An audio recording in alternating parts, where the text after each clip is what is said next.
Habari tena ya leo. Kwa majina naitwa Dennis. Napatikana katika channel ya Cover K Media.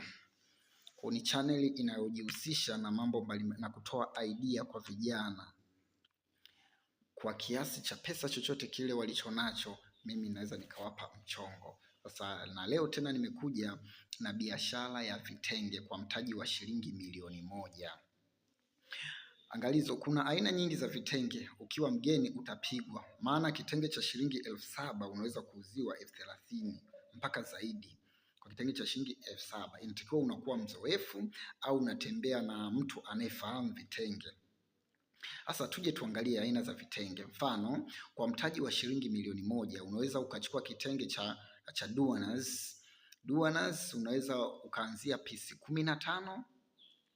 Pisi 15 hiyo bei ya kununulia ni 24,000 ambayo jumla ni 360,000, lakini bei ya kuuza ni 30,000.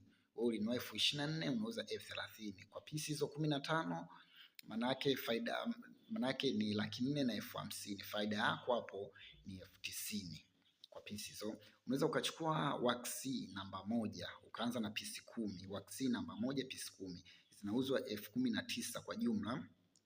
Kwa pisi 10 hiyo 1,190,000. Wewe utauza 25,000 ambao utapata 2,250,000. Faida yako wewe hapo ni shilingi 60,000. Unaweza ukaongeza na waxi namba 2. Ukaanza na pisi 10 yenyewe inauzwa 14,000 ambao jumla yake hapo ni 140,000.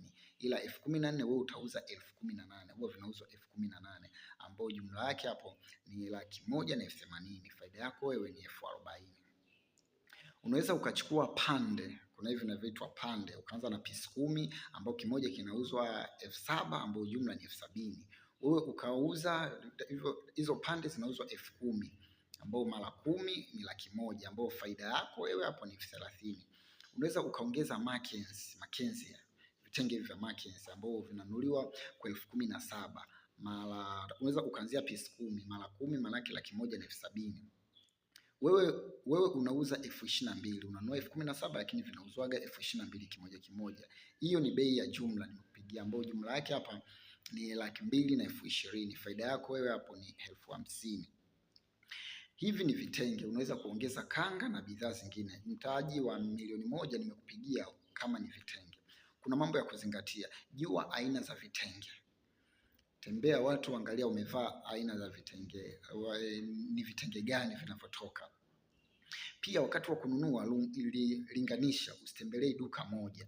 Kwa unenda 2, 3, linganisha bei, uangalie. Ukitembea duka moja unaweza ukapigwa.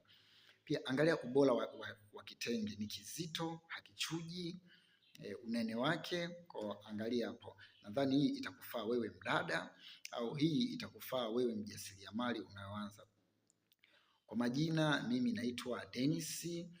Usisahau kusubscribe, comment, kuuliza swali. Kama una shilingi kadhaa nitakupa idea ya pesa yoyote ile wewe ulionayo. Mimi nitakupa idea, tuko pamoja. Namba yangu ya simu ni hiyo hapo chini nimekuandikia, yani 0764894200.